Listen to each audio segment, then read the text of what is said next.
자, 주님의 이름으로 축복합니다. 감사합니다.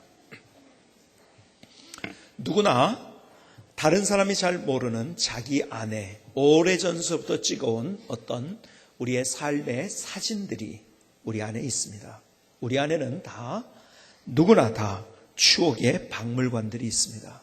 과거를 회상할 때 여러분들이 어떤 것들이 아주 때로는 감동적으로 또는 재미있게 회상이 되고 있는지요. 여러분, 그 전에 시간도 있지만은 그러나 제가 자랐던 어릴 적 시절을 60년대, 70년대, 80년대를 돌아볼 때 제가 유치원생 이상일 때 아마 아주 어렸을 때는 잘 기억이 안 되고요. 한 유치원 정도라고 생각해요. 그때서부터는 기억나는 것들이 꽤 많이 있습니다. 제가 많이 기억하는 것 가운데 하나는 제가 어릴 때 타보았던 전차입니다. 여러분, 전차를 보신 적이 있으신가요? 이거는 1968년도에 없어진 겁니다. 광화문 종로 쪽에 있었던 이것이 없어졌어요. 저희 전차가 보이죠? 그 앞에 차가, 저와 비슷한 시대를 살았던 분들은 어릴 적 저 차가 어떤 차인지를 기억하실 거예요. 지금 버스하고 그 다음에 승합차의 중간 정도는 승합차보다는 좀 크고 미니버스보다 조금 더 작은 승합차 같은, 그리고 그것이 아주 짙은 자주색의, 서울에 사셨던 분들은 기억나실 거라고 생각이 되어집니다. 바로 그 차 기억나십니까? 어릴 때 많이 보았던 만화경을 여러분들이 기억하고 계십니까? 저걸 볼 때 너무 신기해요. 야, 이런 데도 있나. 그렇죠? 이걸 못 보신 분들, 컴퓨터 시대에 태어났던 분들은 이런 걸 잘 모를 거고요. 그렇죠? 젊은 사람들. 참 소풍 가서도 그렇고요. 저걸 보면서 그렇게 신기했어요. 여러분, 우리나라 경부고속도로가 처음 뚫려졌을 때를 기억하십니까? 그때 우리나라의 고속버스가 그레이하운드였습니다. 미국에서 쓰던 고속버스를 우리나라에 가져와서 처음 경부고속도로를 달렸습니다. 3륜차를 기억하십니까? 저희 아버님은 저 차로 운전면허를 따셨습니다.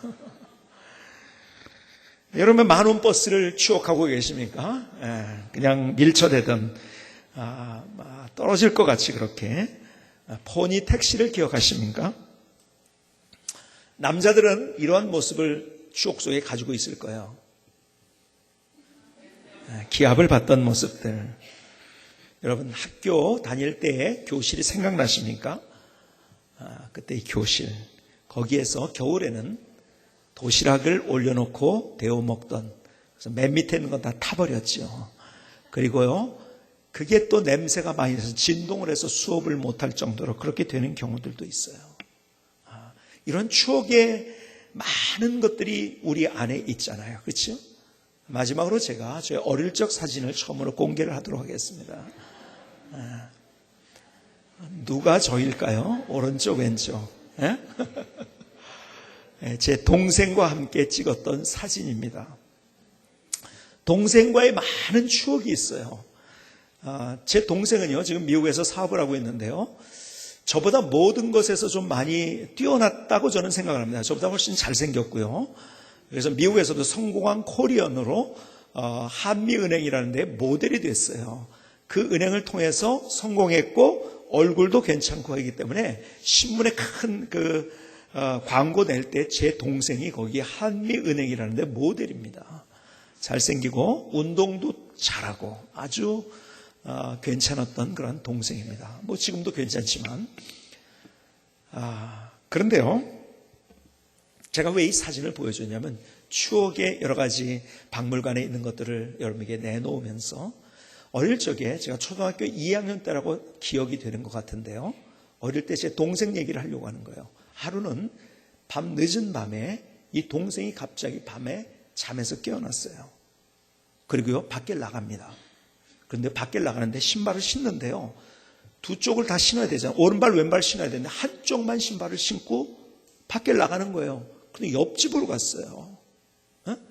옆집이 어디냐면 저희 누나하고 친구고 저하고도 친구인 이 제 친구 중에 소인이라는 친구가 있는데요. 거기에 이제 그 집의 사위가 망원동에 사시는 분은 박대양 의원의 의사 지금 하시는 분, 그분입니다. 그 집에를 갔어요. 거기에 슬리퍼 하나가 있었는데요. 같이 있었겠죠, 두 짝이. 근데 거기에 한 짝만 신고, 한쪽에는 안 신고 갔잖아요. 그렇죠? 그러니까 또 한쪽을요, 제가 안 신은 말에 그 슬리퍼 하나를 신고, 그리고 다시 집으로 온 거예요. 그리고 나서 다시 방에 들어가서 잠을 잤어요. 그 다음 날이 됐어요. 너 어저께 그거 기억하니? 아무것도 기억을 못하는 거예요. 자기가 신발 한 짝 신고 가서 그 충청도 표현으로 하면 그겁니다. 신발 한 짝 신고 백밭에 나가서 다른 시레바 신고 이래가지고서 온 거예요. 기억을 전혀 못하는 거예요. 그걸 뭐라고 합니까? 몽유병이라고 합니다. 몽유병의 사전적 정의는 이겁니다.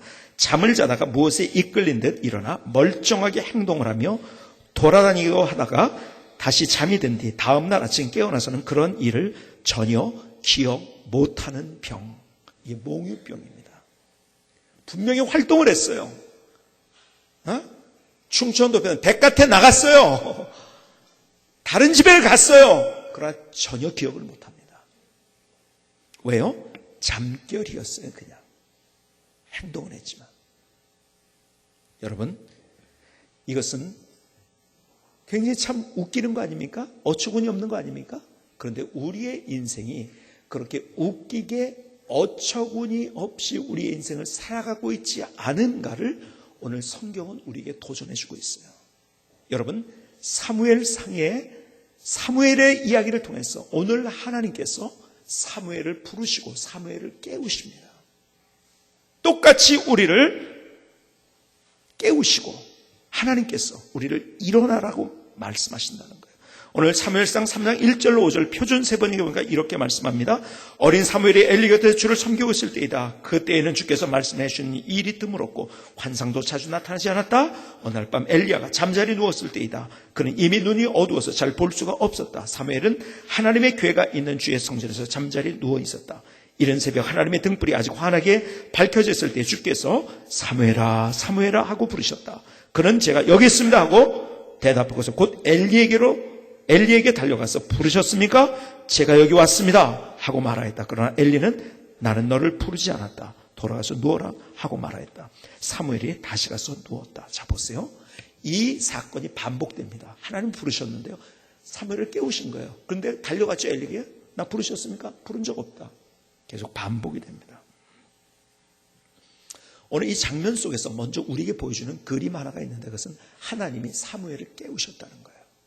똑같이 사무엘을 깨우셨구나 끝나는 것이 아니라 성경은 그 사건을 통해서 내게 도전하시고 내게 말씀하시기 위해서 그 사건을 통해서 하나님의 마음과 가슴이 무엇인지를 가르쳐주기 위해서 그것이 기록된 거예요. 그래서 우리가 성경을 보는 거예요. 우리는 동화를 읽는 게 아니에요. 우리는 소설을 읽는 게 아니에요. 그 안에서 내게 말씀하시는 하나님의 음성, 하나님의 마음이 뭔지, 하나님의 심정이 무엇인지 깨닫는 거예요. 사무엘을 깨우시듯이 하나님께서 우리를 깨우신다는 거예요. 여러분, 성경에는요, 하나님께서 우리에게 깨어나라고 계속 반복적으로 우리에게 말씀하세요. 여러분, 이사야 26장 19절을 보실까요? 주의 죽은 자들이 살아나고 그들의 시체들은 일어나리이다. 티끌에 누운 자들아 너희는 깨어 노래하라. 주의 이슬은 빛난 이슬이니 땅의 죽은 자들을 내놓으리라. 깨어 노래하라. 깨라. 마태복음 24장 42절에 그러므로 깨어있으라. 그러므로 깨어있으라. 어느 날에 너희 주가 임하는지 너희가 알지 못합니다. 마태복음 25장 13절에 그런즉 깨어있으라. 너희는 그날과 그때를 알지 못하느니라. 베드로전서 5장 8절에 근신하라. 깨어라. 너희 대적 마귀가 우는 사자같이 두루다니며 삼킬 자를 찾나니.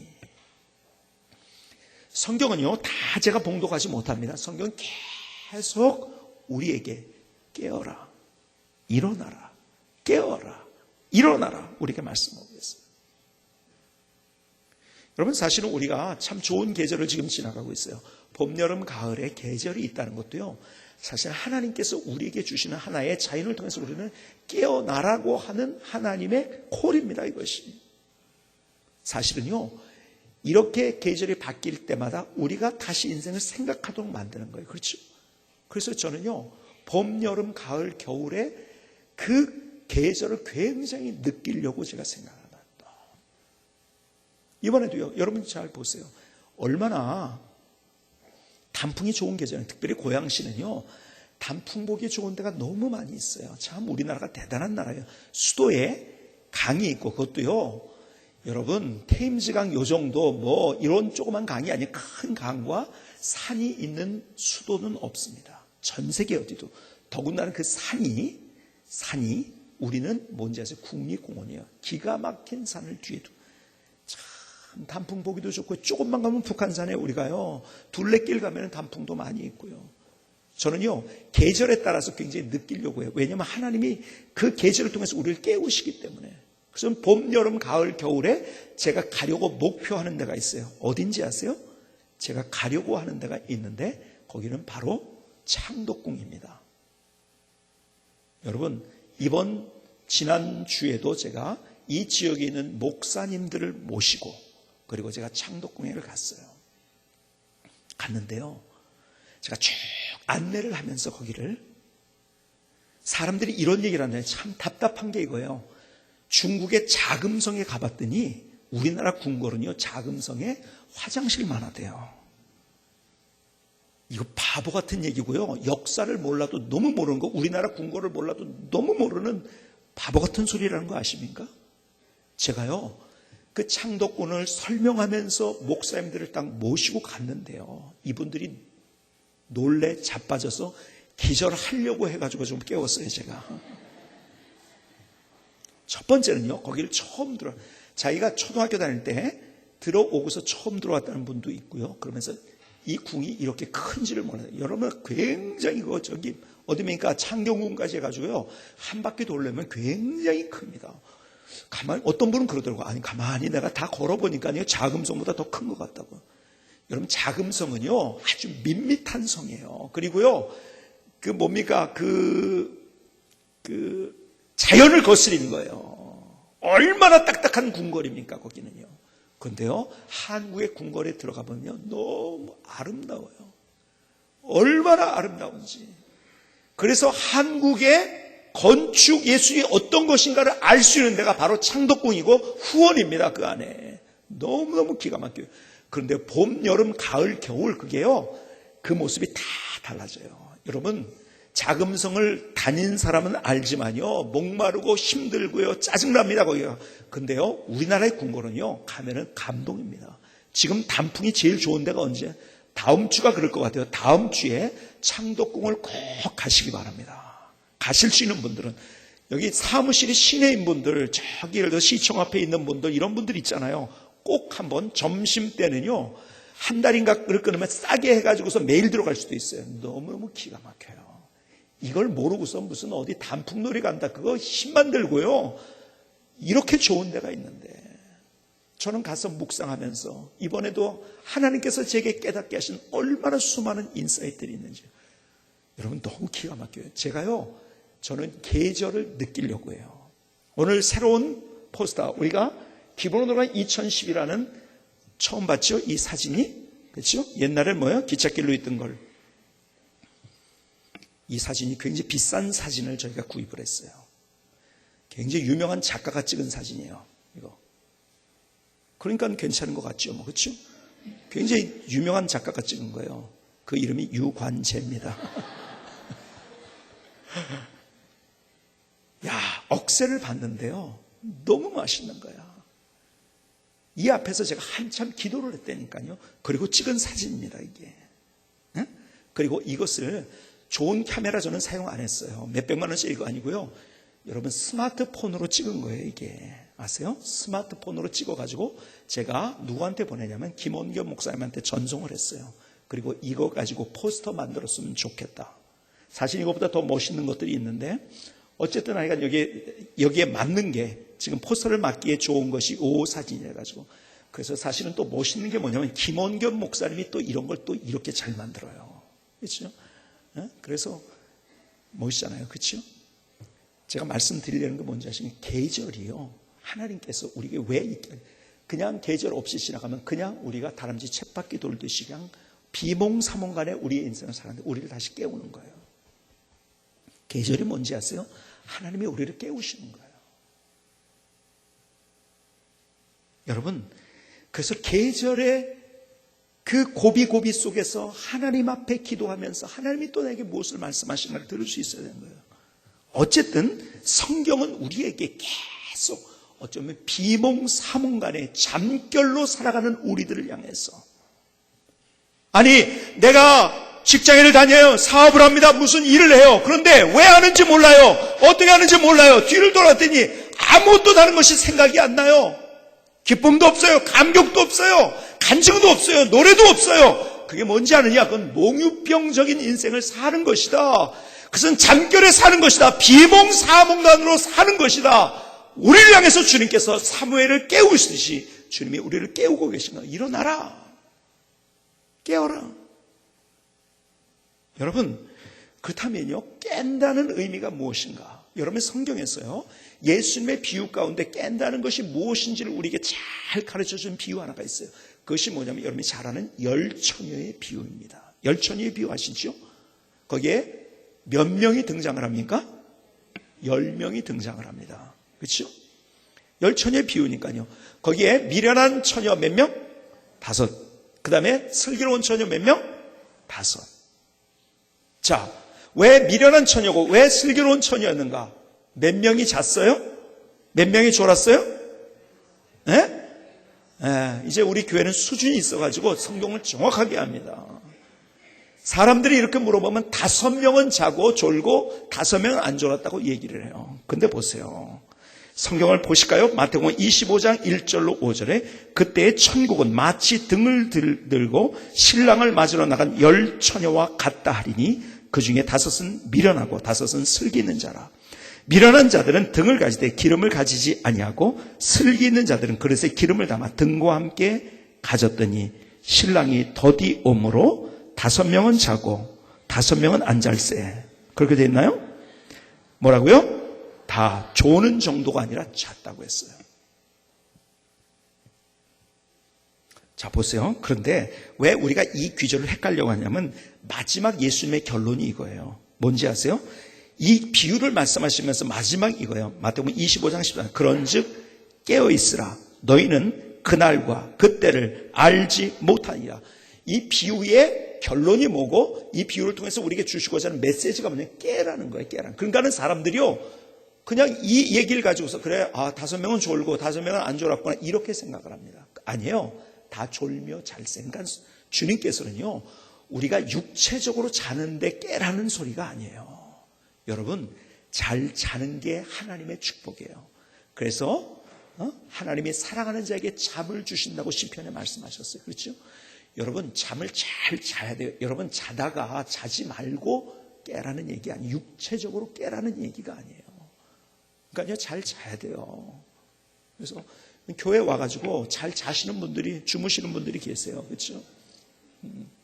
주무시는 이유가 있잖아요. 그렇죠? 세상에서 나가서는요, 이게 막 한눈 팔면 잘못하면 막 그냥 이거 잘못될 일이 너무 많거든요. 그래서 두려워하고 걱정하느라고 잠을 못 자는데요.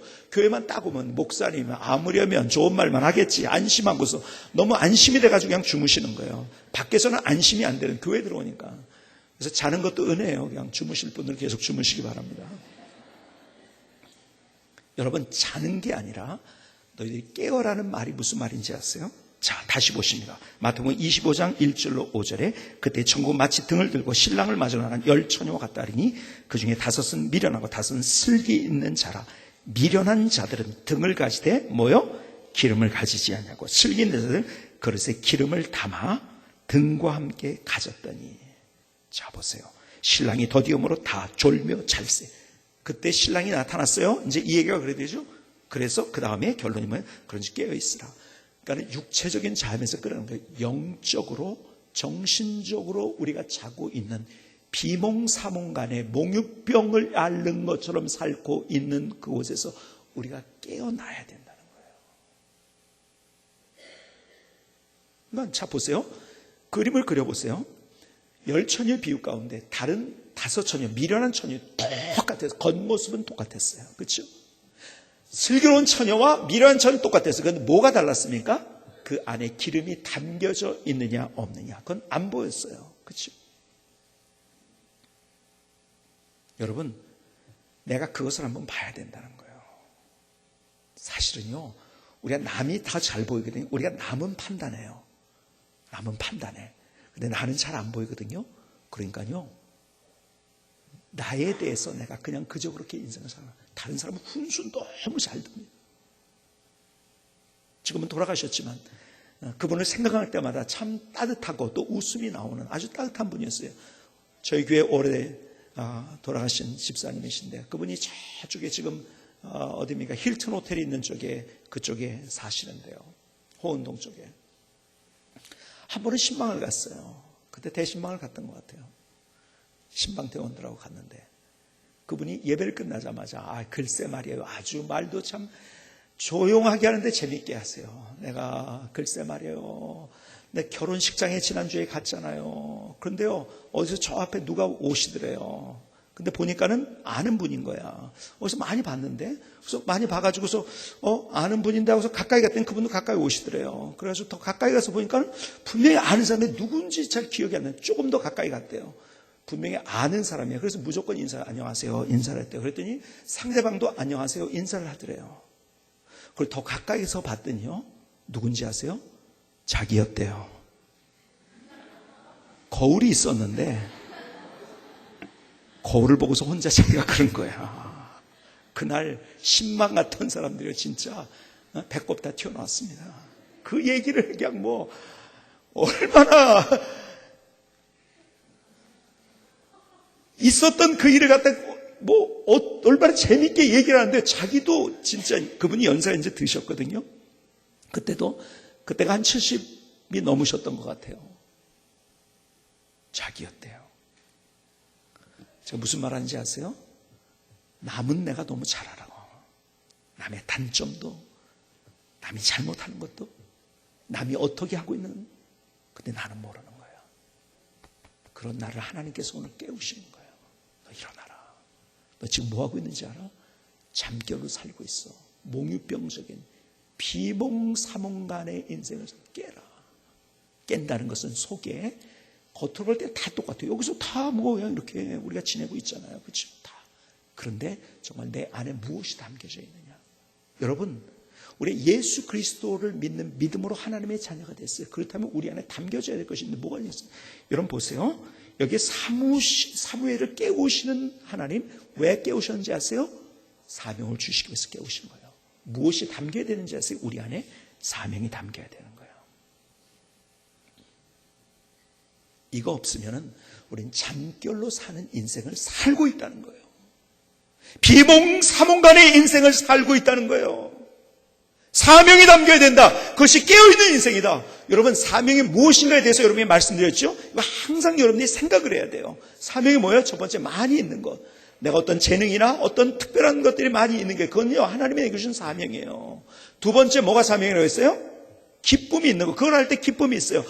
다른 사람은 그거 할 때 힘들어요. 근데 나는 그게 기쁨이 있어요. 우리 찬양대를 하는데요, 이거 할 때 기쁨이 있단 말이에요. 지난번에도 우리 찬양대가 이 고양시 성가제 아람누리에 가가지고 얼마나 제가 너무너무 감동적으로 참 영성이 있고, 영성뿐만 아니라 음악이 있더라고요. 주의자님, 우리 교회 주의를 너무 잘하셨는데 음악이 있더라고요. 진짜로.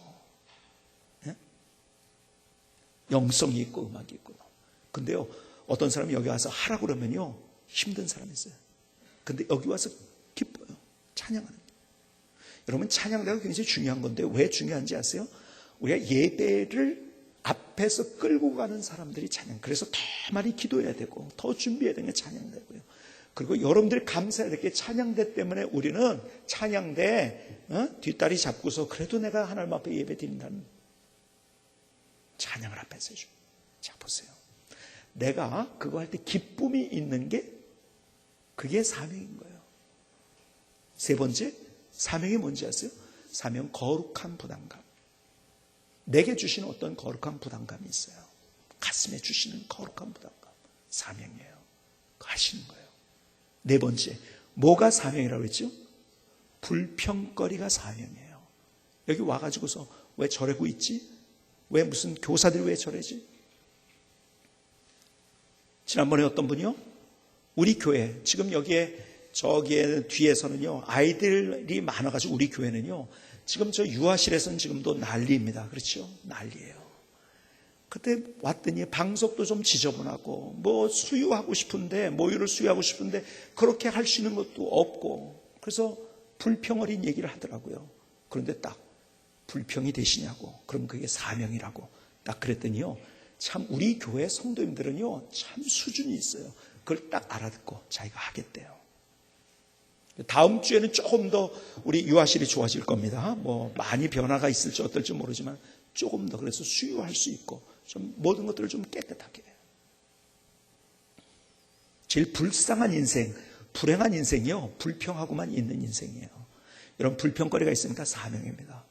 여러분, 성광교회 나오셔서 유관재 목사가 왜 저렇게 목회하는지 모르겠다, 자꾸 불평이 되면은요, 사명 받으셨죠? 빨리 신학교 가시기 바랍니다. 여러분, 인상만 쓰고 있으면 나손해요. 그렇죠? 그렇죠? 여러분, 뭔지 모르지만 불평거리가 사명인 거예요. 아세요? 더 나가서 뭐가 사명이었습니까? 앞에 있는 그 일, 그것이 작은 일이라도 사명이라고 했어요. 그렇죠? 그 일을 하는 거예요. 우리 안에 사명이 담기지 않으면은요, 우리는 그냥 비몽사몽간의 동물적인 인생을 살아가는 거예요. 그냥 그저 그렇게. 여러분, 우리 안에 담겨야 될, 그게 깨는 거예요. 그게 뭔지 아냐? 뭔지 아십니까? 그것이 바로 사명을 담는 거예요. 너희 안에 기름이 있느냐? 사명을 담아라.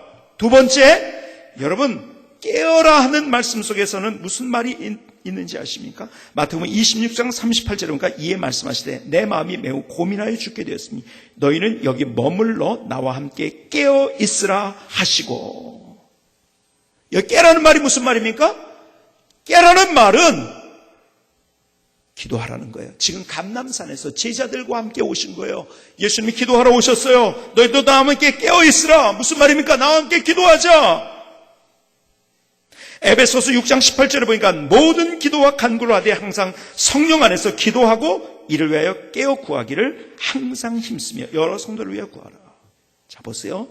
기도하는데 깨어 구하라. 기도해라. 깬다는 말은 기도한다는 거예요. 우리 안에 기도가 담겨져 있어요. 사명만 있으면 안 돼. 기도가 담겨져 있어야 돼요. 여러분, 우리 금요기도 때 얼마나 뜨겁게 기도하는지 아십니까? 여러분, 목사님들이 저희 금요 기도에 왔다가요, 다 놀래가지고요, 우리 금요 기도의 순서를 다 카피해가지고, 우리가 부르는 찬양까지 다 카피해가지고요, 코팅해가지고, 우리도 이렇게 한다고 오시는 분들마다, 우리 목사님들, 우리 유명한 목사님들이 다 와서 그렇게 합니다. 정말 뜨겁게 기도합니다. 여러분, 나 집에서 혼자 잘해요. 여러분, 혼자 하는 것은 제대로 안 됩니다. 함께 할 때, 축구를 합니다. 예를 들어서, 혼자 할 수 있죠. 벽치기 하면서 혼자 할 수 있죠. 여러분, 그게 계속됩니까? 하다가 중단되는 거예요. 잘 안 되는 거예요. 힘든 거예요. 그건 일이 되는 거예요. 혼자 할 때는. 함께 할 때는 같이 의시하면서 감격으로, 감동으로 우리가 더 뜨겁게 할 수 있는 거예요. 여러분, 금요기도에 함께 나오시고 기도할 수 있는 자리에 여러분이 나오시기 바랍니다. 기도가 담긴 인생이요, 기도로 깨어나야 되는 거예요. 주님이 우리를 깨어나라, 우리를 흔들고 있어요. 너 기도해야지. 네 안에 기도가 담겨야지. 주님께서 우리에게 말씀하고 계신 거예요. 더 나가서 세 번째, 마지막으로 우리에게 말씀하시는 골로새 4장 2절은 기도를 계속하고 기도에 감사함으로 깨어있으라. 여러분, 우리 안에 감사가 담겨야 돼요. 그게 깨어나는 인생인 거예요. 우리 흔들고 계세요. 자, 지난주를 한번 생각해 보시면, 지난주에 여러분들의 생각 속에서 몇 번 감사한 것 같습니까? 몇 번 감사한 것 같아요? 자, 보세요. 심리학자들에 의하면은요, 우리가 옛날부터 그런 얘기를 했잖아요. 5만 가지 생각을 한다고. 근데 진짜로 하루에 5만 가지 생각을 한답니다. 5만 가지 생각 중에서 여러분들이 생각하는데 감사가 몇 번 있었습니까? 제가 표정을 보니까 가만히 있어보자. 한 번도 없었네요. 이런 분들이 꽤 계시네. 표정을 보니까. 여러분, 우리의 생각 속에 감사가 없다는 것은 다른 얘기로 뭔지 아십니까? 불평으로 채워져 있다는 거예요.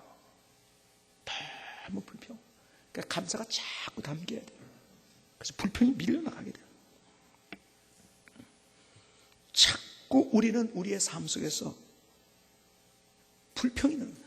이 불평하는 이유 가운데 뭐냐면요, 우리가 서로 다르기 때문에 불평이 제일 많이 됩니다. 아세요? 다르기 때문에. 여러분, 예를 들어서요, 다른 사람을 무시하거나 다른 사람 불평하거나 이런 것들이, 감사하기보다 이런 것들이, 예를 들어서 이런 거예요. 예를 들어서 이렇게 한번 생각해 보시겠습니까? 여러분, 인도에 가면은요, 사람들이 밥을 먹을 때 뭘 사용할까요? 1번 스푼을 사용한다, 2번 포크를 사용한다, 3번 나이프를 사용한다, 4번 뭐예요? 그렇죠, 손으로. 우리는 그걸 보면서 뭐라고 앉았어요? 이제 손으로 밥을 먹는다고, 더럽다고, 지저분하다고. 아니, 그러면은 손으로 음식을 만드는 거는 더럽고 지저분한 겁니까? 그러면은 우리의 관념 속에 우리의 방법은 뭐냐? 젓가락과 숟가락을 사용하는 거예요. 그러니까 다른 사람들을 무시하는 거예요. 여러분, 그게 아니에요. 잘 보세요. 음식을 먹을 때 프랑스 사람들은 뭘로 음식을 먹는지 아세요? 프랑스 사람들은 미각으로 먹습니다. 그러니까 프랑스 음식 정식 코스 요리를 먹으면 중간에 뭐가 있는지 아세요? 셔벳이나 아이스크림이나 과일로 한번 입을 한번 가십니다. 그리고 또 나와요. 왜 그런지 아세요? 미각으로 먹기 때문에 그 입맛을 굉장히, 지금 뭐 먹으냐, 고기 먹을 때 계속해서 음식을 먹다 보면 뭐 먹는지 모르겠어요. 미각으로 느껴야 되는 그게 안 되거든요. 그러니까요, 중간에 하나를 먹어가지고 입을 닫은 다음에 먹습니다. 미각으로 먹는 사람들이에요. 여러분, 일본 사람은 뭘로 먹을까요? 눈으로 먹습니다. 시각으로 먹습니다. 화려하잖아요. 이쁘게 만들었잖아요. 하여간 얼마나 이쁘고 화려하게 만들었습니까? 색깔이 빨갛고 노랗고 파랗고. 그들은 눈을 통해서 충족감을 얻어요. 음식의 충족감을 얻는 거예요. 아세요?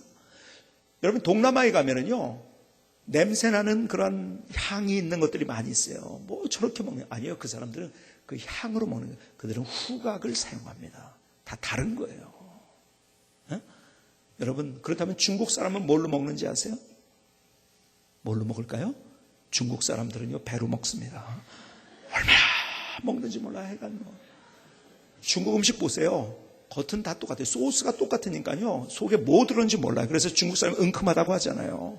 속에 뭐가 들었는지 몰라. 그렇죠? 똑같아 거의. 왜? 소스로 덮어놓으니까요.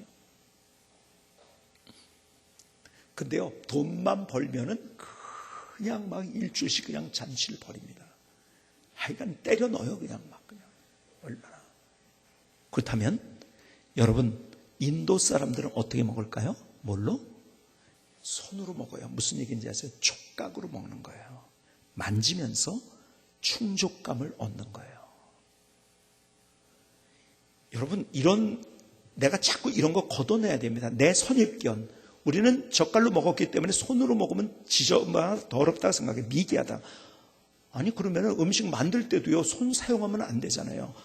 여러분, 엄마들의 맛은 어디서는 손맛이잖아요. 고무장갑 안 끼고 손으로 만든 음식. 아세요? 여러분, 손으로 먹었다고 미개하다고 하는 게 아니에요. 그들은 그것을 통해서 충족감을 얻는 거예요.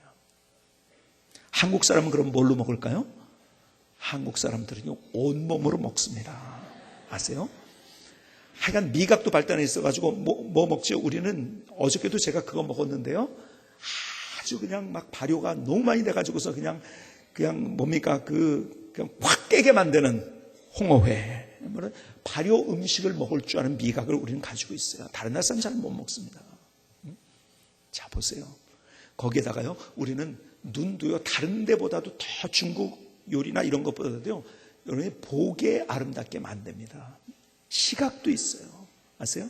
여러분, 된장찌개와 김치찌개의 냄새, 얼마나 우린 또 후각이 또 자극을 시키는지 모릅니다. 아세요?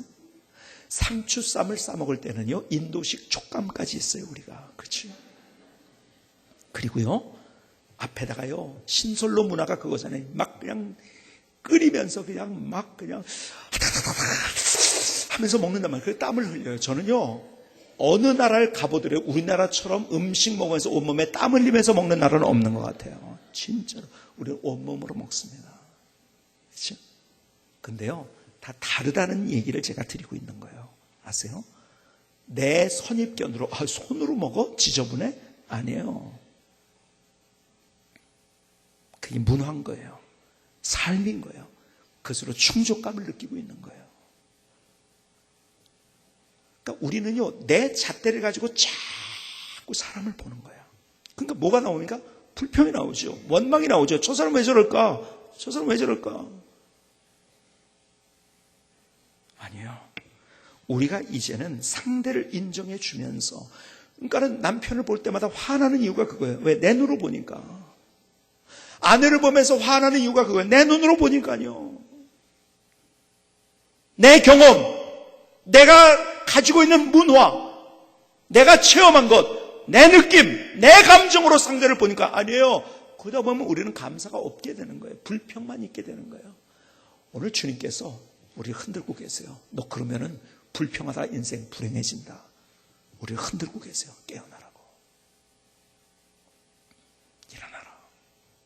오늘 주님께서 사무엘을 부르시고 깨우셨듯이 오늘 어쩌면 우리가 우리의 삶, 비몽사몽간에 잠결에 살고 있는 우리의 모습.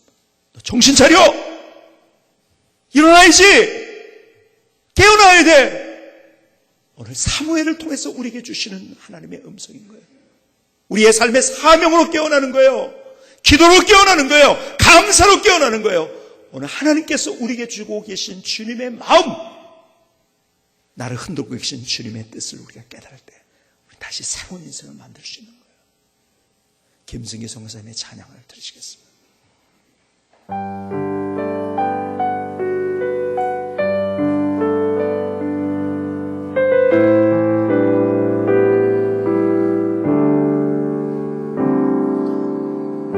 우리가 살아야 할 삶은 잠결로 사는 인생이 아닌 생명력 있는 인생, 늘 준비하는 인생, 깨어있는 인생이죠. 사명으로 깨어 있어요. 기도로 깨어 있어요. 찬양의 감동으로, 감사의 나음으로, 사랑으로 깨어 있어요. 비몽사몽이 아닌 깨어있는 노래하는 인생, 내가 살아야 할 이유 만들어요. 주님이 주신 생명으로 깨어있는 인생, 주님과 함께하는 명품 인생 만들어요. 우리가 살아야 할 삶은 잠결로 사는 인생이 아닌 생명력 있는 인생, 늘 준비하는 인생, 깨어있는 인생이죠. 사명으로 깨어 있어요. 기도로 깨어 있어요. 찬양의 감동으로, 감사의 나름으로, 사랑으로 깨어 있어요. 비몽사몽이 아닌 깨어 노래하는 인생, 내가 살아야 할 이유 만들어요. 주님이 주신 생명으로 깨어있는 인생, 주님과 함께하는 명품 인생 인생 만들어요.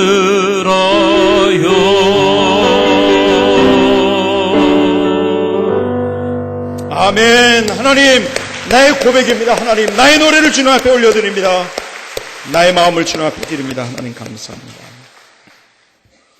10대의 자녀들을 기르고 있는 여러분들, 또 길렀던 여러분들, 이런 장면을 기억하십니까? 애가 밤에 늦게 잤어요. 그리고 아침에 일어났는데요, 일어나가지고 비몽사몽인 거예요. 빨리 좀 옷 입어야 되는데, 빨리 세수해야 되는데, 빨리 양치질 해야 되는데, 빨리 밥 먹어야 되는데, 비몽사몽 어쩔 줄 모르고 있는 거예요. 잠이 안 깨가지고요. 그때 우리가 부모된 입장에서 뭐라고 하죠? 야야, 정신 차려! 야, 정신 차려! 정신 차려! 막 흔들면서. 우리 자녀들이 그러잖아요. 그렇죠?